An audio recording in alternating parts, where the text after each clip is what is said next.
तो आज हम लोगों को पढ़ना है संकुलन क्षमता, पैकिंग इफिशियंसी जिसको कहते हैं। और संकुलन क्षमता का अर्थ होता है कि आपके पास अगर कोई इकाई सेल है तो उस इकाई सेल में अवयवी कणों द्वारा, परमाणुओं द्वारा, अणुओं द्वारा या आयनों द्वारा कितना स्थान घेरा गया है।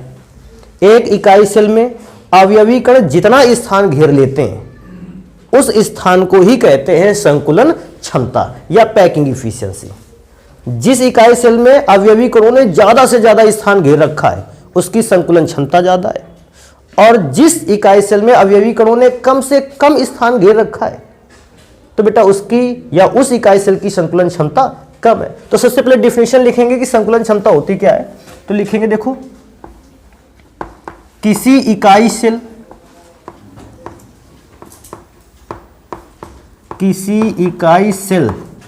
में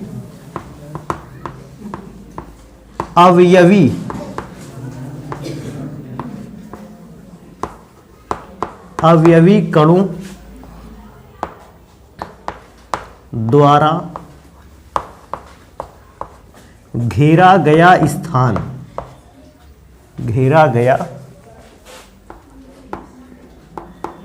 स्थान संकुलन क्षमता। और बेटा संकुलन क्षमता को जानते हो शॉर्ट फॉर्म में क्या लिखते हैं, P.E, पैकिंग इफिशियंसी कहते हैं।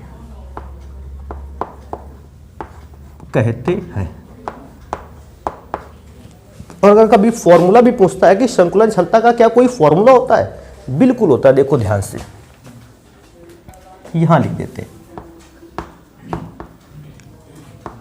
एक ही फॉर्मूला हर एक प्रकार के इकाई सेल की संकुलन क्षमता बता देगा। संकुलन क्षमता जिसको पैकिंग इफिशियंसी भी कहते हैं, फॉर्मूला इसका होता है बेटा अवयवी कणों का आयतन, और नीचे रहता है, अंश में तो रहता है अवयवी कणों का आयतन। अर्थात ये जो कण है, ये ठोस कण जो गोले दिखाई दे रहे हैं, इनका आयतन ऊपर रहने वाला है।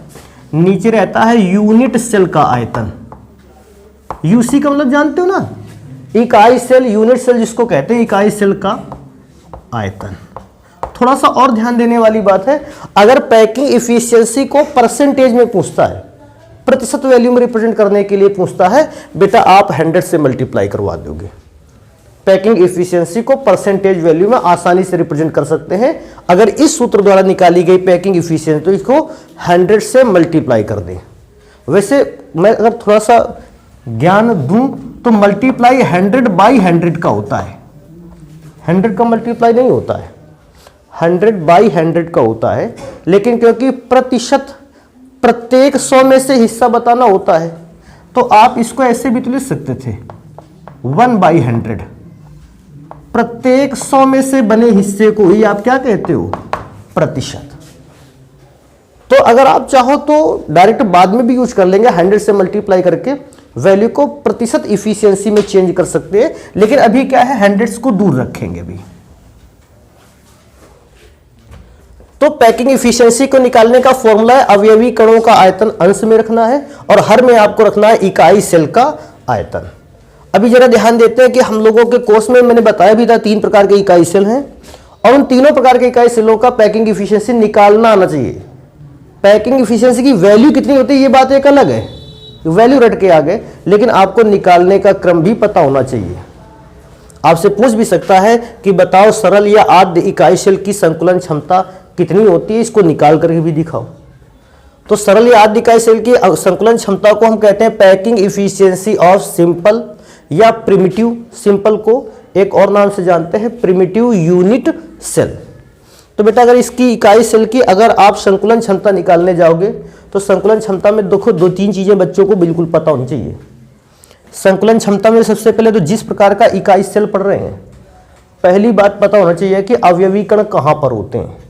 तो आपको पता है सरल इकाई सेल में अवयवी कण केवल और केवल इकाई सेल के कहां पर होते हैं, कोनों पर। एक बात सबसे पहले ये तो पता होना चाहिए, ये नहीं पता यहां से एक तो प्रॉब्लम आएगी। अगर आपको ये पता है कि केवल कोनों पर अवयवी कण होते हैं, तो एक बात और पता होना चाहिए, ये कोनों पर उपस्थित अवयवी कण आपस में मिलकर कितने परमाणु बनाएंगे। तो आपको पता है, आप एक इसका फॉर्मूला निकालते थे, सिंपल या प्रिमिटिव यूनिट सेल के परमाणुओं की संख्या को निकालना सिखाया गया था। फॉर्मूला अगर मैं याद दिलवाऊं, 1/8 इंटू कोनों पर परमाणु, जिसमें कोनों पर ही परमाणु तो है, तो टोटल परमाणु कितने निकलेंगे, 1। तो मैं सबसे पहली बात लिखूंगा कि इनमें अगर मैं परमाणुओं की संख्या मांगता हूं, परमाणुओं की संख्या, अब इसको आप यहां कैलकुलेट करके दिखाने की कोई जरूरत नहीं कि परमाणुओं की संख्या 1 कैसे आ गई। कोनों पर परमाणुई हिस्से होते 1/8 और कोने हैं 8, तो 1/8 इंटू 8 1 परमाणु होता है। थोड़ा सा और ध्यान देंगे, अगर हम इसी यूनिट सेल की केवल छत को देखें या ऊपरी भाग को देखें, इस ऊपरी भाग को जिसको हमने ABCD लिख रखा है, आपको यहां देखने पर अवयवी कोण छोटे लग सकते हैं, लेकिन वास्तव में ABCD के अवयवी कोण कुछ इस प्रकार के होते हैं कि ये आपका A है, ये B है, ये C है और ये कौन सा भाग है, D। आप बिल्कुल छत को उठाकर यहां रख लिए और ये गोले जानते हो देखने में छोटे लग रहे हैं, लेकिन वास्तव में गोले इतने बड़े बड़े होते हैं। कैसा होता है कि A परमाणुवी कण जो है, इसका गोला या इसका परमाणु B को भी स्पर्श करेगा और D को भी स्पर्श करेगा। B वाला A और C को स्पर्श करते हुए खींचा जाएगा, C वाला D और B को स्पर्श करते हुए खींचा जाएगा। आप सोच समझ के बताना। देखो मैं एक और बात लिखता हूं यहां पे, माना इकाई सेल की भुजा, अगर बेटा मुझसे पूछे इकाई सेल की भुजा मान रहे हो, तो मैं मान लेता हूं इकाई सेल की भुजा कितनी है, A सेंटीमीटर। अगर इकाई सेल की भुजा A सेंटीमीटर, तो ये A से D तक की लाइन, ये इकाई सेल की भुजा ही तो है। तो यहां से भी A से D इकाई सेल की क्या है, भुजा। और इस इकाई सेल की भुजा को आपने कितना मान रखा है, A।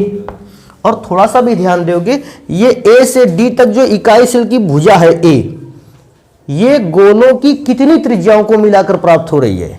तो भैया एक गोले की त्रिज्या यहां और एक गोले की त्रिज्या यहां, ऐसा कह सकते हैं A केंद्र वाला गोले की त्रिज्या और D केंद्र वाले गोले की त्रिज्या। अर्थात A की वैल्यू त्रिज्या के पदों में लिखे तो R प्लस R, अर्थात 2R। अगर आप R की वैल्यू भी निकालोगे तो R इज इक्वल टू बेटा फॉर्मूला हो जाएगा A/2। अब कुछ बच्चों को लगेगा ये फॉर्मूला पहली बार जीवन में देखा है। नहीं भैया, पिछली क्लास पे ही आपने देखा था इस फॉर्मूले को निकालने का तरीका भी। लेकिन क्योंकि मैं क्या कहता हूं कि जब आप संकुलन क्षमता को निकाल रहे होगे, आपको ये चीजें करके दिखानी ही पड़ेंगी वहां, इसलिए हम इसको डायरेक्ट ऐसा नहीं कर रहे हैं कि सीधे लिख देते वैल्यू। हमें पता है त्रिज्या और घन की भुजा, त्रिज्या या इकाई शेल की भुजा में संबंध होता है R is equal to A/2। A centimetre मान लिया है। अब देखो हम संकुलन क्षमता का फॉर्मूला अप्लाई करते हैं। संकुलन क्षमता को PE से लिखते हैं और बेटा संकुलन क्षमता का फॉर्मूला होता है अवयवी कणों का आयतन। लगा दो फॉर्मूला भाई, अवयवी कणों का आयतन, और नीचे लिखा होता है यूनिट सेल का आयतन, यूनिट सेल का आयतन। बेटा इसको उधर सॉल्व कर लेते हैं। क्या है कि एक ही बार के बोर्ड में हम दो दो यूनिट सेल सॉल्व नहीं कर सकते, इसलिए भैया इसको इधर सॉल्व कर लेते हैं। बेटा पैकिंग इफिशियंसी यहां लिखा रहेगा,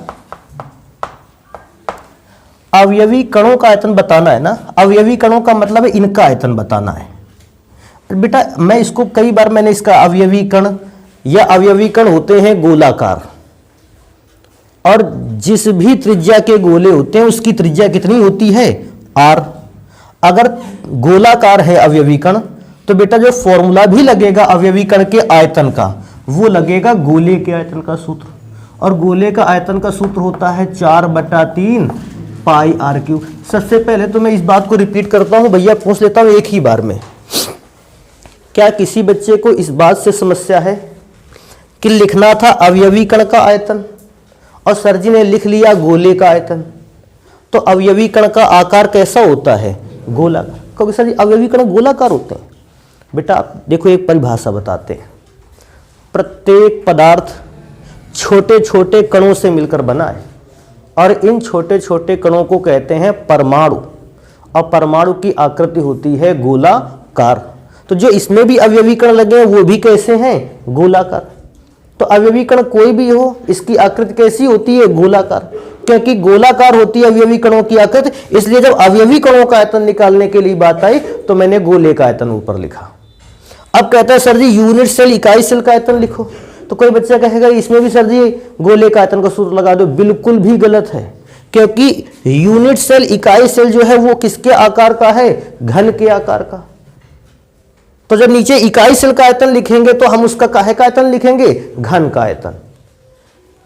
अवयवी कण गोलाकार थे इसलिए गोले का आयतन, इकाई सेल घन के आकार का है इसलिए घन का आयतन। क्या किसी बच्चे को घन के आयतन का सूत्र याद है?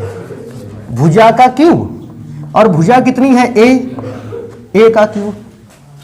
बेटा इसको थोड़ा सा सॉल्व करेंगे, 4/3 और भी थोड़ा सा अच्छा काम करेंगे। बेटा पाई का मान जानते हो कितना होता है? 22/7। और थोड़ा सा अच्छा काम, आर का क्यूब लिखा है, आर की जगह पर हम क्या लिख सकते हैं? a/2 का क्यूब। या अगर आप वो भी नहीं करना चाहते कोई भी फर्क नहीं पड़ता है, बेटा आप आर क्यूब लिखा रहने दे। देखो मैं यहां लिख देता हूं आर क्यूब,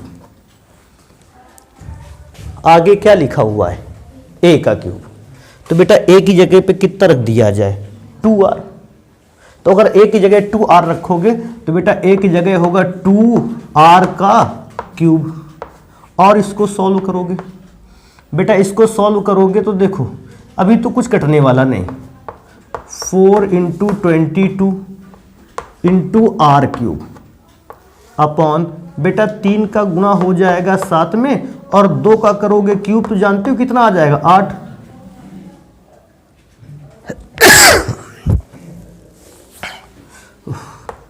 इंटू बेटा साथ में r का भी तो क्यूब होगा, कैंसिल कर दो। अभी मैं क्या सोचता हूं, 4 दूना 8, 2 से इसको काटोगे तो कितनी बार में जाएगा? 11। बेटा अगर पैकिंग इफिशियंसी को निकालने की बात आएगी तो पैकिंग इफिशियंसी में ऊपर 11 बचा हुआ है और नीचे बचा है 7 × 21। अब बेटा अपना काम क्या है कि 21 से भाग देना है 11 पर। आपका काम ऐसा भाग देकर देखोगे, 21 से 11 को जब भाग दोगे तो आंसर आएगा 0.524। अब कोई पूछेगा सर जी इसका यूनिट क्यों नहीं लिखा, मात्रक क्यों नहीं लिखा? तो आप खुद ध्यान देने वाले हो। ऊपर भी क्या होता था, कहाँ गया सूत्र? आयतन। और नीचे भी क्या था? आयतन। तो दोनों ही एक तो रेशियो में दिए गए सेम राशियां, तो आप इसका मात्रक नहीं लिखोगे। तो ये पैकिंग इफिशियंसी की वैल्यू हो गई, पैकिंग इफिशियंसी हो गया 0.524। लेकिन मैं क्या बोल रहा था, अगर इसी पैकिंग इफिशियंसी को परसेंटेज में बदलना हो तो पैकिंग इफिशियंसी इन परसेंटेज, बेटा 0.524 को 100 से मल्टीप्लाई करवा दो, 0.2 डिजिट पीछे खिसक जाएगा, 52.4%। अच्छा इस जगह एक और बात है, अगर आपसे पूछेगा पैकिंग इफिशियंसी 52.4% का मतलब क्या है? देखो रेशियो वाली वैल्यू तो बच्चों ने कम पढ़ रखी है, परसेंटेज को बच्चे बहुत अच्छी तरीके से जानते हैं। अगर पूरा एक इकाई सेल है तो इकाई सेल का आयतन अगर 100% है तो उसमें 52.4% स्थान किसने घेर रखा है? अवयवी कणों ने। अभी भी उस इकाई सेल का कितना परसेंट भाग खाली है? तो कहोगे सर जी 47.6% भाग अभी भी है, वो रिक्त है। इससे क्या होता है, अगर आपसे पूछ भी लेता है सिंपल या प्रिमिटिव यूनिट सेल का रिक्त भाग बताइए कितना होता है, तो 47.6%।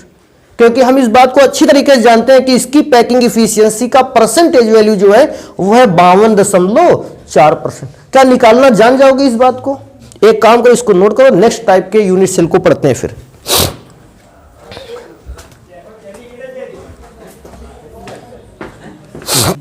देखो बेटा अगले नंबर पे मैंने लिख रखा है फलक केंद्रित इकाई सेल की संकुलन क्षमता। तो मैं क्या कह रहा था, 2-3 बातें तो आपको सबसे पहले पता होना चाहिए फलक केंद्रित कहे तो हम जान जाए इकाई सेल में अवयवी कण कहाँ है। तो फलक केंद्रित इकाई सेल के जो अवयवी कण होते हैं वो एक तो कोनों पर होते हैं और दूसरा प्रत्येक फलक के केंद्र पर।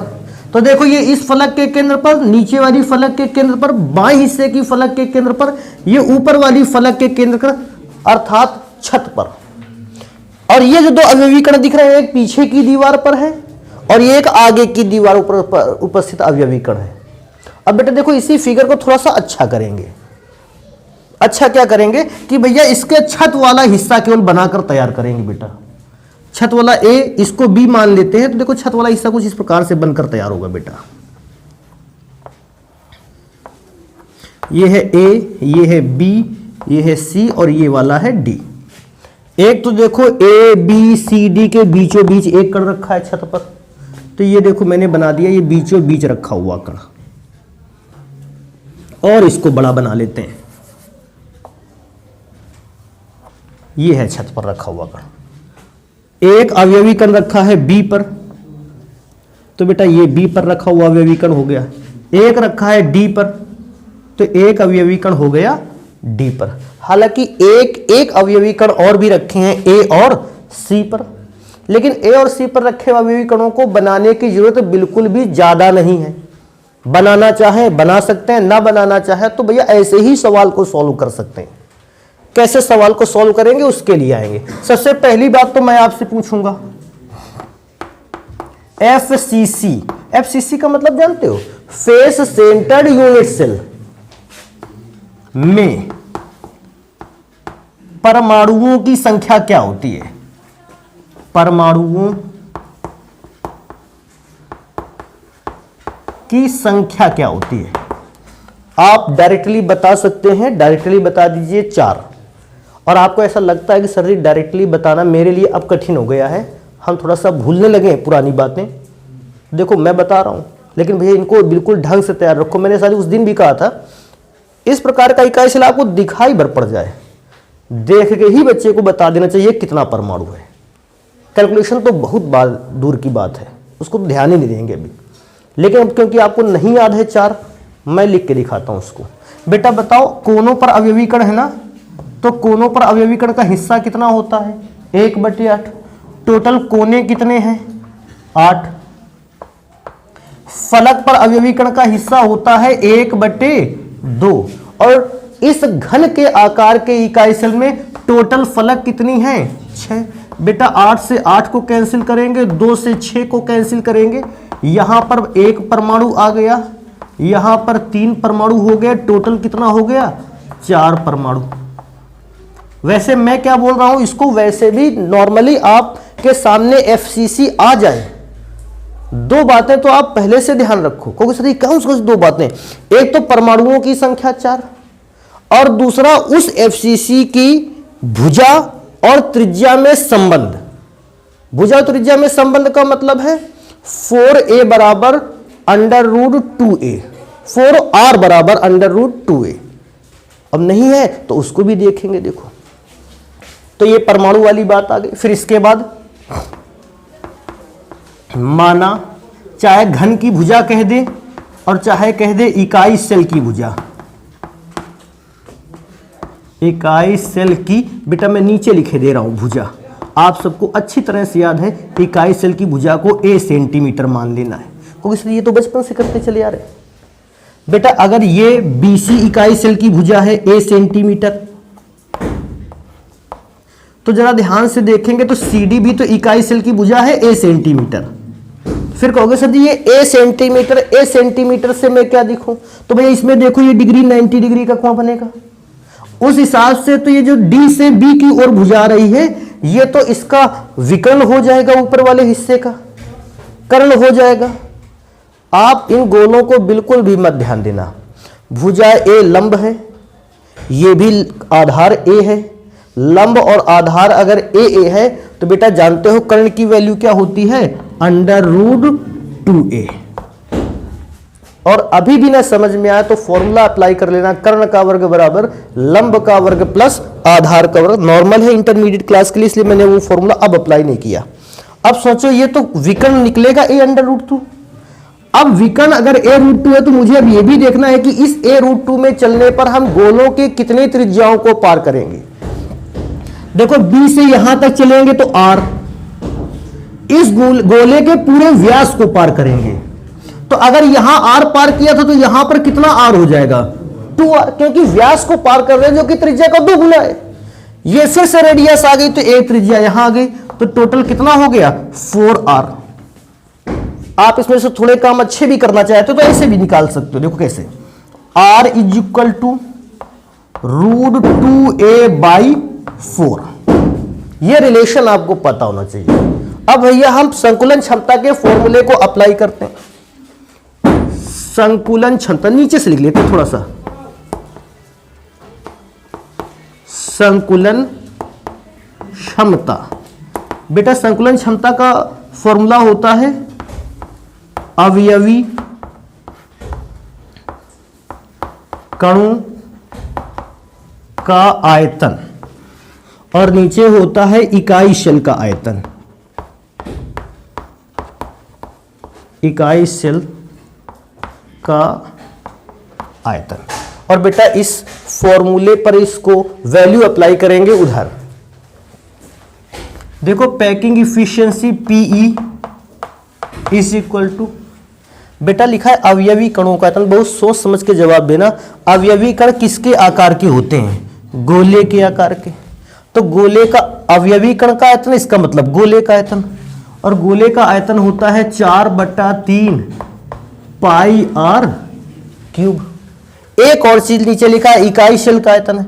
इकाई शेल होता है घन के आकार का और घन का आयतन होता है भुजा का क्यूब, और भुजा है A। जानते हो इस जगह गड़बड़ी अभी एक हो रही है।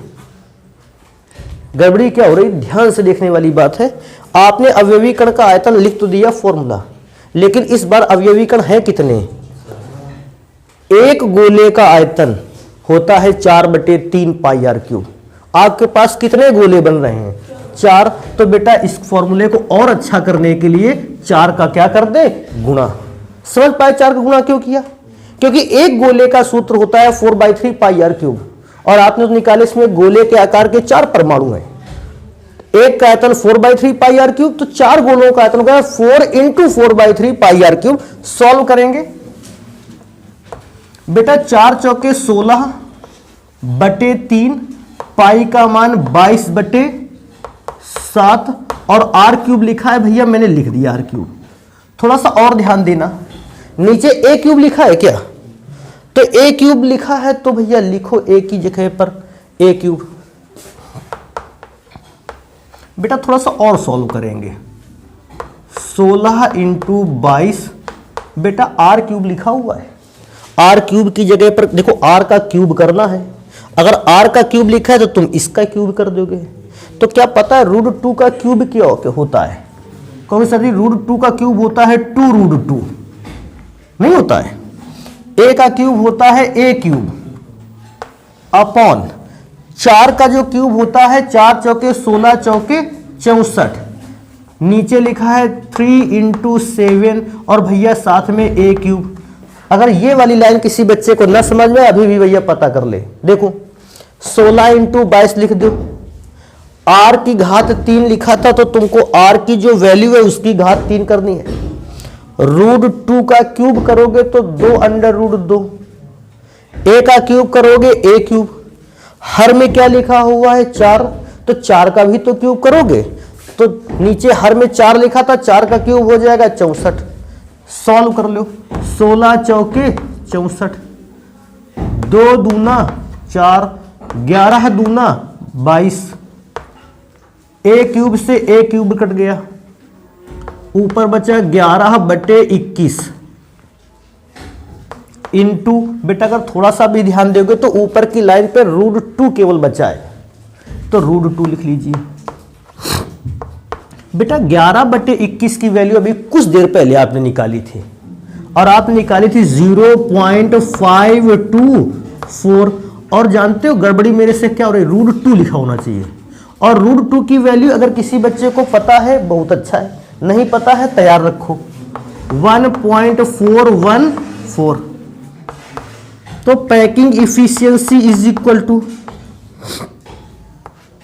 अगर आप पैकिंग इफिशियंसी निकालोगे यहां से मल्टीप्लाई करते हुए, तो बेटा पैकिंग इफिशियंसी आ जाएगी 0.740 करके ऐसा कुछ वैल्यू आएगा। कर लेना अपना कैलकुलेशन। कहोगे तो हम भी पूरा एक एक कैलकुलेशन करेंगे, फिर पहले 4 का गुणा करेंगे, फिर और टाइम बर्बाद करेंगे। तो मैं क्या सोचता हूं, मैं कैलकुलेशन करके टाइम बर्बाद करूं, आप करके देख लेना। तो इस बात से घबराना नहीं कि सर जी ने कैलकुलेशन नहीं किया, डायरेक्ट वैल्यू रख दिया है। बेटा इंटरमीडिएट पर कैलकुलेशन टीचर कर दे अच्छी बात है, लेकिन कैलकुलेशन इस टाइप का तो फिर आपका ही होता है। कहोगे तो मैं उसी बात को गुणा करके दिखा दूंगा। तो ये आ गई पैकिंग इफिशियंसी। लेकिन बेटा क्या है, मैं क्या बोल रहा था, पैकिंग इफिशियंसी को आपको ऐसे लिख के दिखा दिया जाएगा, कम समझ में आता है। यही चीज मैं पैकिंग इफिशियंसी को परसेंटेज में चेंज करूंगा, आपको पूरा समझ में आने वाला है। तो अब देखो क्या लिखेंगे, पैकिंग इफिशियंसी इन परसेंटेज। अगर पैकिंग इफिशियंसी को परसेंटेज में निकालोगे तो 0.740 लिख सकते हैं इंटू 10 टू दी पावर 2, या 100 में से मल्टीप्लाई कर दिया जाए, परसेंटेज में निकाल दिया जाए। 0.2 अंक पीछे जाएगा तो 74%। तो पैकिंग इफिशियंसी आएगी 74%। मतलब अगर कोई भी इकाई सेल में एफसीसी बनता है, फलक केंद्रित इकाई सेल बनकर तैयार होता है, उसमें अवयवी गोलों द्वारा स्थान घेरा गया है 74%, और अभी भी जो उसका खाली स्थान पड़ा है वो कितना पड़ा, 26%। हाँ 26% स्थान अभी भी खाली पड़ा है। तो किस प्रकार के इकाई सेल का जो रिक्त स्थान होता है वो 26% होता है, एफसीसी, क्योंकि उसका जो भरा हुआ भाग होता है, पैकिंग इफिशियंसी जो होती है वो होती है 74%।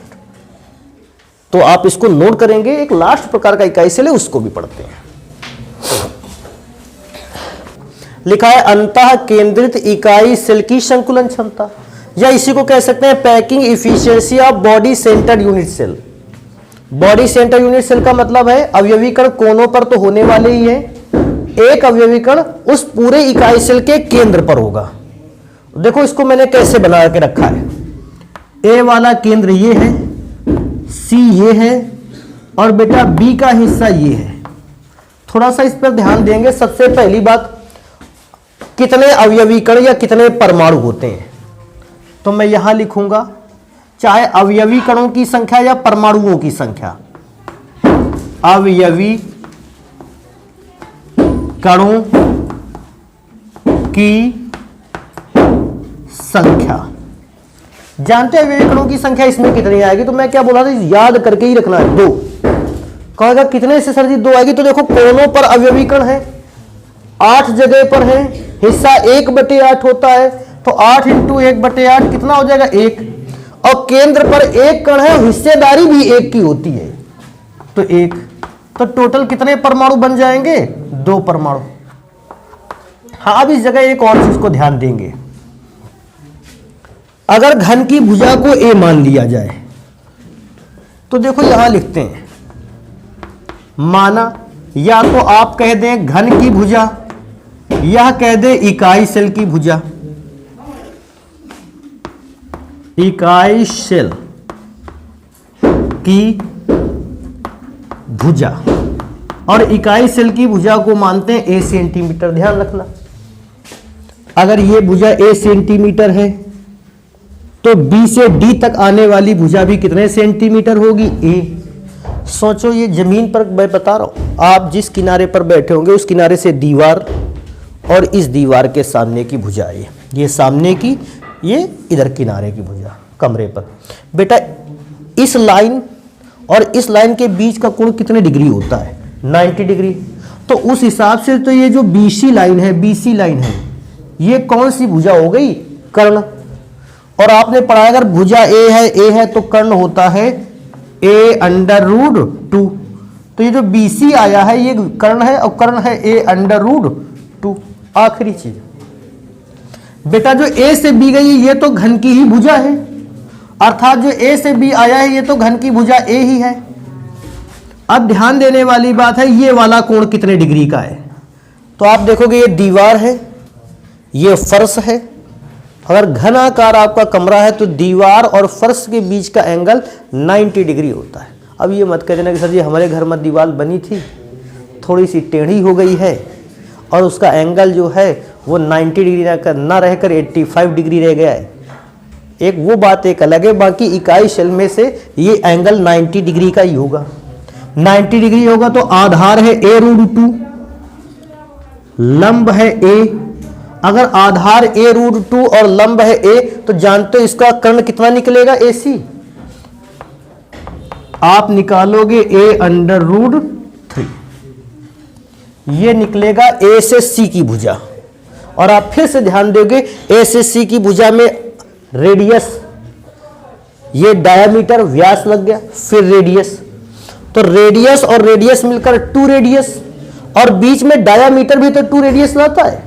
तो टोटल रेडियस कितनी हो गई, 4, और इसकी वैल्यू है a√3 के बराबर।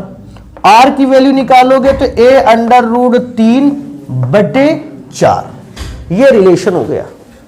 अब निकाल लेते हैं यहां पैकिंग इफिशिएंसी, या जिसको हम कहते हैं संकुलन क्षमता।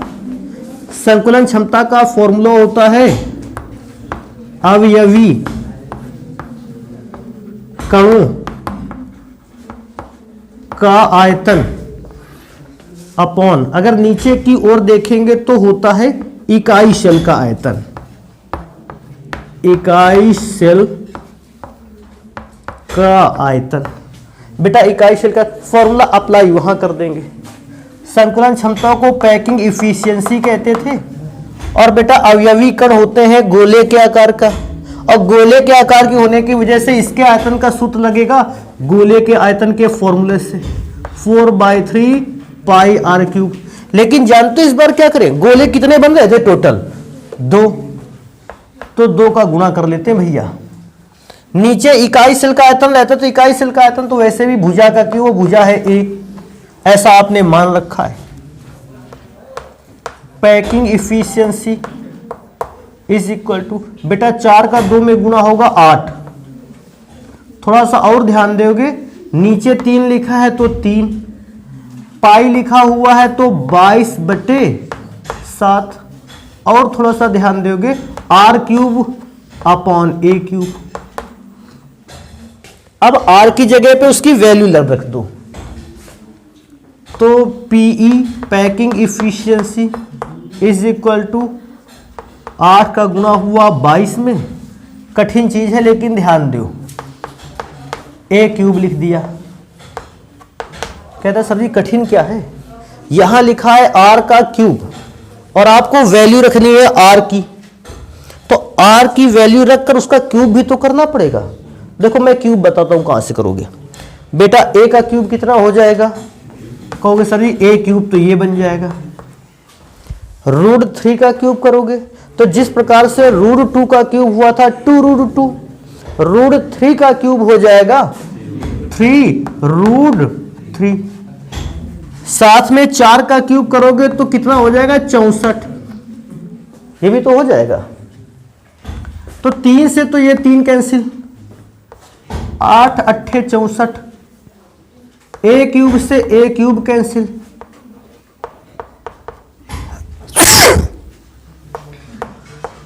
बेटा ऊपर बच रहा है देखो मेरे ख्याल से 22 और साथ में बच रहा है √3, नीचे जो बच रहा है 7, अरे अभी कट जाएगा बेटा। देखो थोड़ा सा इसको ना लिखते हैं, 4 को 2 से काटो, इसको 8 को 2 चौके और इसको काटोगे 11 बार में, तो ऊपर 22 नहीं बल्कि कितना बच रहा है 11, नीचे 7 चौके 28। जानते हो क्यों आगे नहीं अमल कर रहे हैं, गुणा करोगे पॉइंट में इसकी वैल्यू निकालोगे 68.68 के अप्रोक्स वैल्यू आपको मिलेगी। फिर जानते हो आपको पैकिंग इफिशियंसी परसेंटेज में निकालनी होगी। क्या करने वाले हो इसके बाद, तो कहोगे सर जी हम गुणा कर देंगे 100 से। थोड़ा सा और ध्यान रख लेते हैं, एक लाइन और सॉल्व कर देते हैं, खुश हो जाओगे। 11 √3 की वैल्यू होती है 1.732/28। वैल्यू कंप्लीटली यूज करना ताकि गलतियां होने के चांस बहुत कम रहे। वैसे भी मैंने बता रखा है, परसेंटेज में जब निकालोगे 68% के आसपास आएगा वैल्यू। तो आपको हल करना है और देखना इसको, तो पैकिंग इफिशिएंसी जान जाओगे ना। जो अगला आर्टिकल रह जाता है उसको भी हल करेंगे फिर नेक्स्ट क्लास पे।